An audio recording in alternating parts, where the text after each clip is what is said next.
Get online before we get started, but this is going to be about defining your discovery process as a consultant. Hey, how are you? Um, a lot of consultants don't do this or they don't do it thoroughly. So, we're going to talk about what this looks like in terms of having a discovery process for your business. So, in one of my lives, I also talked about how some people are calling themselves consultants and aren't really consultants.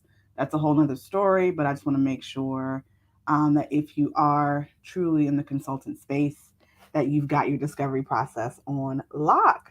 So feel free to drop your questions or your comments into the chat and we can discuss them here live. Or if you're watching the replay, just drop your comments and I'll make sure to respond to them afterwards. So, okay, let's go ahead and just get right into it. If you are a consultant, right? Typically, if you are a consultant, you are working with the C-suite of a corporation, the executives typically in some departments, or it could be across departmental engagement to make improvements to that company or that organization. That's typically what a consultant does. Now, when you're brought in as a consultant, the first thing you need to do is take an analysis of that company's current state in relation to the problem that you solve, right? In relation to your zone of genius, as we've discussed before. So, discovery involves gathering data. Hey there. It involves gathering data from multiple sources before the consultant actually applies their expertise to solve the business problem. So, me personally, having sat on both sides of the table as a consultant and then also hiring a consultant and working with consultants, the most common thing that happens is that discovery is not conducted properly. And the consulting firm like grossly underbids the engagement. So I think part of the thing is that the greatest risk of this, I believe this is just my opinion, is in IT, especially for custom software. I really honestly have not seen any firm, and I've worked with a few, any firm get this right yet. So, just as a side note, so if you're in the IT consulting field, your discovery process is extremely important.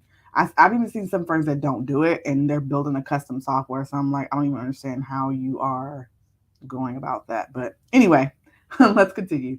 Um, when it comes to discovery processes for consultants, here are my four top elements that it must have: proprietary framework, a comprehensive review process, data collection and analysis, and a contingency clause for the proposal. Okay, and I'll explain all this in just a second. So, in terms of proprietary framework, many consultants rely on their own proprietary framework. Basically, they're using it as like a value add for their offerings. Each firm definitely has a unique way of like approaching their discovery process, or approaching how they're going to actually solve a problem. I argue that you must have a proprietary framework if you're going to be a consultant. If you want to stand out from other consulting firms, next to what you do things differently, right? You want to still have that certification clout. And I talked about this in a previous video, but for consultants, certifications, especially for the corporate and nonprofit space, matter more than they do for, let's say, the coaching space. But you want to take a unique approach, right? You want to make it clear why somebody should hire you. Regardless of the framework that the consultant uses, you need to get to the root cause of the business problem that is being identified. And that's where the comprehensive review process actually comes in. So, comprehensive review process is going to involve a lot of data collection and consulting data discovery has evolved a lot with like different technologies. It's pretty much increased the sophistication of consulting overall. So whereas like consulting previously would have like you would have probably just done some general interviews, got some client feedback, and then maybe you did a time study, you watched something. Now you can incorporate like big data or like big data analytics, and you can use predictive models. All of that can be done in your discovery process. So some typical techniques that consultants will use are they'll review existing business processes and documents, which I strongly encourage you to do. Even if they're out of date, still review the documentation because that'll give you some background and some like insight into how often that particular business that you're working with updates their processes and things like that.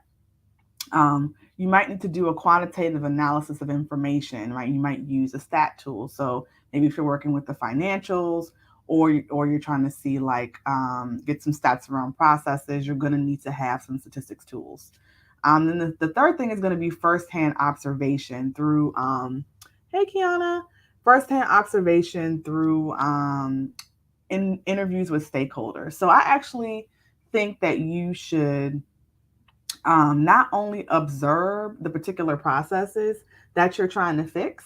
So, like, you definitely should sit and watch whatever process you're trying to improve. Like, watch the people do it, right? Because they're going to give you they might have a process document. I guarantee you something on it that don't match. So, I would sit and watch the actual process. Then I would also interview people at all stages, whether that be, well, I actually encourage interviewing the decision makers, people who hired you, also the different stakeholders, and then clients if you can get access to that particular business clients. I would also interview them. But what's really going to be key are the stakeholders who are actually doing the process, because a lot of times decision makers don't have a full view or don't know the scope of the process that they're trying to improve, and so they only understand it from a high level, if they understand it at all. So never just go with interviews from the decision maker. You have to do observation, and I think interviews with the people who are actually doing the process, because they understand it the best, and they can tell you why things are the way that they are. This was a problem in my organization where the people who made the decisions had no understanding of the processes that my team and I were working through. So when it came to working with consultants, they vastly understated the scope of work. So consultants already were basically like at a loss when they came in to try and do work, because they didn't understand the full complexity of the situation. You never want to be in that situation as a consultant. And the next thing is like having formal and semi-structured interviews with key stakeholders. So the formal interviews will come through like a series of questions that you have, and you ask every single stakeholder, the clients and the decision makers. Informal is more so just kind of sitting and watching and seeing what they're doing, asking a question here or there if you're not really tracking like what's going on. But I think you should do all of those. And that leads to the data collection and analysis. So, regardless of the sophistication of a discovery process, the end result of most discovery when a consultant is you have like a whole bunch of spreadsheets, raw data, you have like just notes and pages of interviews and perceptions and maybe your own notes, right? Maybe you've even collected some surveys from the stakeholders. There's going to be a lot of data that needs to be synthesized in order to be able to know what to do next. That's the whole purpose of the discovery process, right? Which is why my last point is so critical. Contingency clause for the actual proposal. This is not the proposal itself. This is before you even write the proposal, to tell them like what you're going to do and how you're going to fix it. In my opinion, discovery should also be paid. So, like you coming in, I would get paid for my discovery process, especially if it's going to be extensive. So, like you can do like an initial meeting. You can tell them like, you can kind of get some initial inputs. But to do discovery, I would definitely also get paid for it. It's a part of the process, right? Hi. So discovery is by no means an exhaustive process, meaning you're not going to be able to find everything you need to know. There's no way, which is why you need to have a contingency clause for your proposal when you give it to the business. So most organizations are extremely complex, right? A lot of people don't like to air their dirty laundry. These are facts, right? They don't want to tell you all that's underneath the hood, right? So it's literally like breaking down walls. And to be able to get to the root cause to solve that problem, it's going to probably take a few interviews, iterations of you really understanding what's going on and seeing things.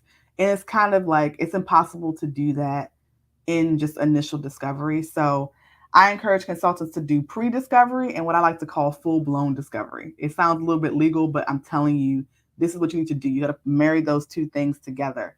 So the pre-discovery is kind of what you do in order to be able to write the proposal.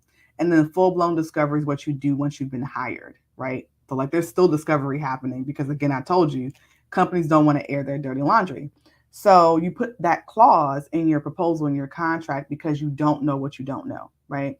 you may uncover something after you start the engagement that drastically changes the price of the engagement. Like, I mean, drastically.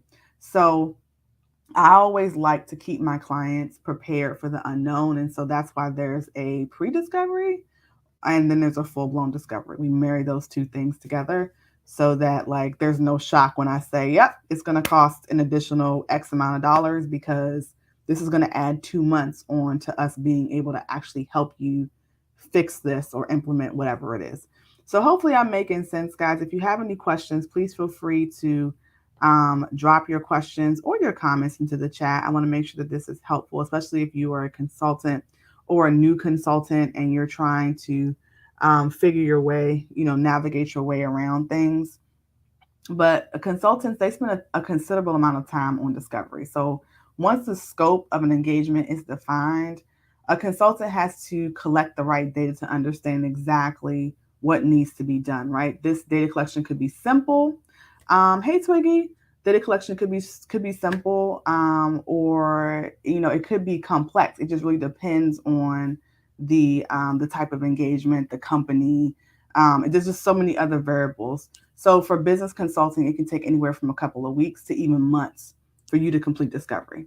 So that's why it's important for you to really like take take the interview process serious and take the engagement serious and try to get as much information as you can before you write your proposal.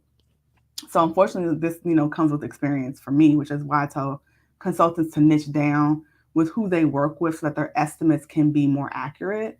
And then also create a signature program, right? That's why I harp on signature program for both coaches and consultants so that you have a base time container for all parts of your work. It's non-negotiable. Like if you consistently work with HR firms or you do business process management and there's a certain size of an organization you work with, that will better help you determine like what that discovery is going to look like because you've done it before and you've done it several times and you can specialize. Consultants should have signature offerings. That's how you carve out your brand authority in the space, right? If you can become known as the go-to firm for business, let's say, or financial process improvement, it becomes a lot easier for corporations to seek you out because they understand it and they know your specialty. So hopefully I'm making sense. Hey Sarah, hey. So let's just quickly recap. So when it comes to having a discovery process for consultants, my top 4 elements that it must have: proprietary framework, comprehensive review process that includes your business and process documents, firsthand observations, interviews with decision makers, stakeholders, and clients. It must have data collection and analysis, and there also must be a contingency clause for the proposal. So when you do your pre-discovery before you actually start the work, once you really get in there and really get your hands dirty, so to speak, there's a full blown discovery because that might actually change the price of the engagement as well as the time. So time and price may change if the challenge is more extensive than you thought, then you have to make those adjustments in order to be able to effectively serve that company or that organization. So if you guys have any questions, please feel free to drop those in the chat. Hi Ivy, how are you? Please feel free to drop those in the chat. This is all a part of the Brand Builder Blueprint method, right? Creating that signature offer, having it be the foundation of your product suite, especially if you're a consultant. So if you're interested in learning how to create a signature offer as a consultant, how to attract your ideal clients, and something that's going to actually replace your 9 to 5, your 1-to-1, or your freelance business, go ahead and click the link in my bio if you're on Instagram for the Brand Builder Blueprint program. If you're watching me on Facebook, it's in the link that's in the description of this live.